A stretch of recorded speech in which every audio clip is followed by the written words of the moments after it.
Hey guys, it's Brian, and I'm going to show you invisible mode here on Resident Evil Revelations 2, and this is episode 2. And before we get going, you want the batter up skill. Ideally, you want the third level of that. Unholstered is going to help you a lot, where Claire and Barry will use their weapons while you're controlling the secondary character. And then you also probably want the follow-up skill as well as many of the other skills, but I found those three to be most helpful with this. Now, I'm not going to show you the entire run of this. I'm only going to highlight a couple really difficult portions of this, specifically here in the Claire episode. Now, the first real difficult part is the bar siege. Now, this is where you have to stop the siren, and enemies are going to be invisible. However, you want to, as often as possible, play as Moira. She has the flashlight, and she can actually spot enemies and reveal their locations. So I'm really going to rely heavily on her this entire playthrough. Now, once we turn off the alarm, we're going to have a sequence here where a bunch of enemies are going to try to attack and come through the windows. Now, what I highly recommend you do is, before you even get to this part, is to completely explore the town and find all the bottles and materials to make exploding bottles and flame bottles, and get as much ammo as you can. Just completely loot the entire town. Between this section here and then the very end of the game, I use very little ammo and I don't use any bottles. I pretty much stick with Moira here, using her flashlight and then the crowbar to defeat enemies. Now, I'm not going to, as I mentioned earlier, use any ammo whenever possible throughout this entire playthrough, because you need as much as you can get for the very last section of the Claire sequence here. That's the boss with the flames, which I'll show you that as well. So right here, I'm just using the crowbar whenever possible. I'm using the flashlight to highlight enemies. And you're going to take a little bit of a beating here. And kind of the most difficult portion is up until the point where Pedro turns. But you want to just, again, use the flashlight whenever possible and try to just whack away these enemies. Ideally before they come through the windows, but once they start breaking open the windows, you know, it's going to be, all hell's going to break loose. So again, you can use the flashlight to stun enemies, and then Claire will come in and do an attack on them. And then if you also have the skill where you get the BP points for doing finishers with the crowbar, you'll get also a lot of BP extra points. So and then anytime you die, you can allocate those skills into the skill tree in case your skills aren't up to snuff. So we're just going to try to buy our time here. Again, using as little ammo as possible, and definitely not going to use any bottles or anything of that sort, because I'm going to need all of them for the very end of this the Claire chapter. Now, this is quite difficult. There was a checkpoint when you hit the alarm. There's going to be another checkpoint when Pedro starts to turn. In an invisible mode, these guys, you know, they'll sneak up on you. You won't even see them coming, unfortunately. But make sure you use good use of your evade ability as well by hitting the circle button. And increasing the evade skill will also help you. So again, just using as much of the crowbar attacks here as I can. As when you're controlling Moira, if you do have the unholstered ability, Claire will shoot her gun and it will not cost you any ammo. Although the effectiveness of her bullets are actually pretty weak when she's firing, when she's AI controlled. Now, there is a red herb that's going to be along a fence near the building where the battery was located, so make sure you pick that up as well when you're scouring the town. And then you want to combine that red herb with the green one, and you'll get 2 extra green herbs. Alright, so now it's going to get even a little bit more difficult here, unfortunately. Enemies are going to start coming from all over the place. And I am going to switch to Claire here in just a moment. I will use some rounds from the shotgun. I didn't want to do that. I felt like I was starting to get a little overwhelmed. So I wanted to clear these guys out as much as I can. There we go. 1 round took care of the 2 guys there. So primarily through this entire chapter, you want to play as Moira, use her flashlight, and use the crowbar to take out enemies. Again, you can stun him with the flashlight. That'll help immensely. And perform a finisher there.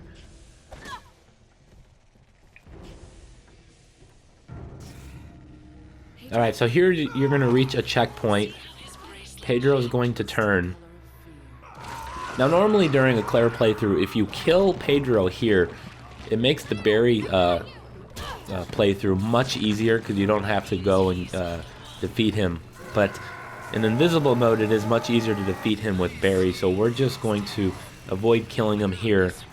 And the strategy here is you just want to buy your time, just kind of avoid him. And then after a moment or two, the front door is going to break open. Enemies are going to file through the front door. And at that point, all I'm going to do is run away. So I'm just waiting. Now the door is broken open. I'm going to try to get out of here without my face being eaten off. Now all I'm going to do is just kind of buy my time out here. Now if you survive out here long enough, eventually a ladder is going to be lowered for you to climb up. So at this point, I'm just going to kind of get into survival mode here. And I'm just going to run from one side to the other. That'll distance myself from Pedro. There's going to be a lot of other guys kind of afflicted that are going to be chasing after you.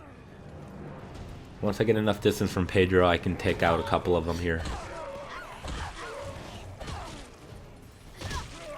But here comes Pedro, so we're going to try to run away a little further. And in just a moment, that ladder is going to be lowered. The house with the red herb actually is just to the right here. The red herb is going to be in a corner and outside along a fence. And now the ladder is lowered, so we're going to make our way up there. If you want to use a decoy bottle, you can. That way it'll, when you get closer to it, of course, that'll allow you time to climb up the ladder. But again, I am hoarding as much ammo and bottles as I possibly can. So once you get up here, now what's supposed to happen is you get up here, both your characters, and then the three of you are going to go to the gate. Unfortunately, what happens is, and this happened to me a couple times, the guy kind of just glitched out or bugged or whatever. I don't know what happened, but he just kind of stays over there.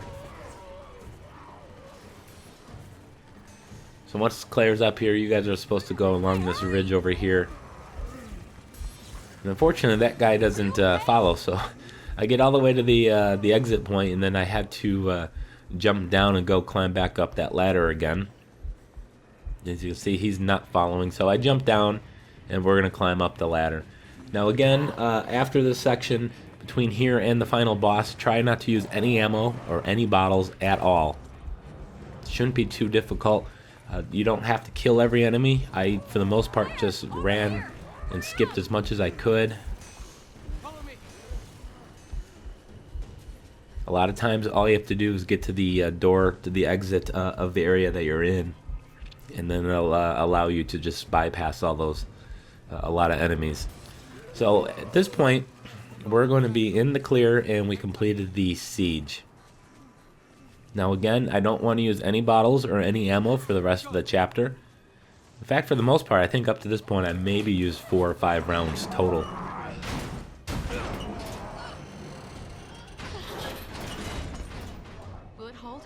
Now, as I mentioned, the flame boss is the hardest, might be the hardest section here in the game. I have 10 bottles, 5 explosive bottles. I have a flame bottle and I believe 4 decoy bottles as well. So when you jump down here, don't go towards the middle. And when you go towards the middle, the flame boss is going to drop out of the ceiling. What you need to do is take care of the 2 guys that are going to be right up front here. So be careful. There should be 2 of them. There's one, there's the other. So what you want to do is take out these guys.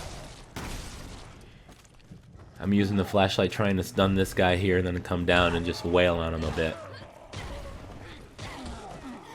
Again, I'm not using any ammo because this next part is going to be pretty hectic. We'll go ahead and just take them out now. I should have enough ammo at this point really to clear out the rest of the area. Now once this guy's dead, I'm going to go to this crate that's going to be just around the corner. hopefully get some ammo or an herb. There is also some other crates lining the outside of the wall of this room where you can find a green herb and more ammo.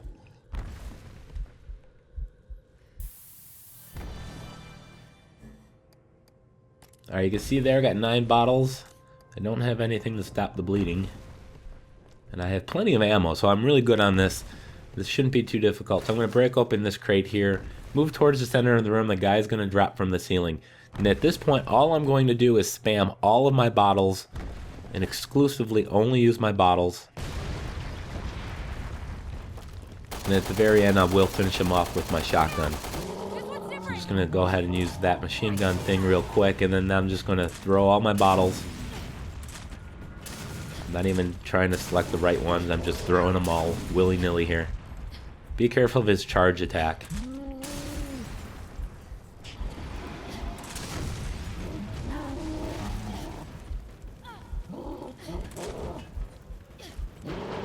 And I am going to get this guy dead prior to any of his other buddies actually reaching this side of the map. They're all dropping down from the other side of the room, and as you can see, they just reached me now, and I've already killed the boss. So at this point, all I need to do is take out the remaining 4 or 5 guys, I think. And it's not too difficult at this point. You can, of course, use the flashlight if you want to control Moira to spot him. She'll also spot him, so you don't have to worry too much about it. So if she's AI controlled, she'll reveal locations as well. And there's going to be just this one guy who I didn't even expect to see there. Thankfully, he didn't whack on me.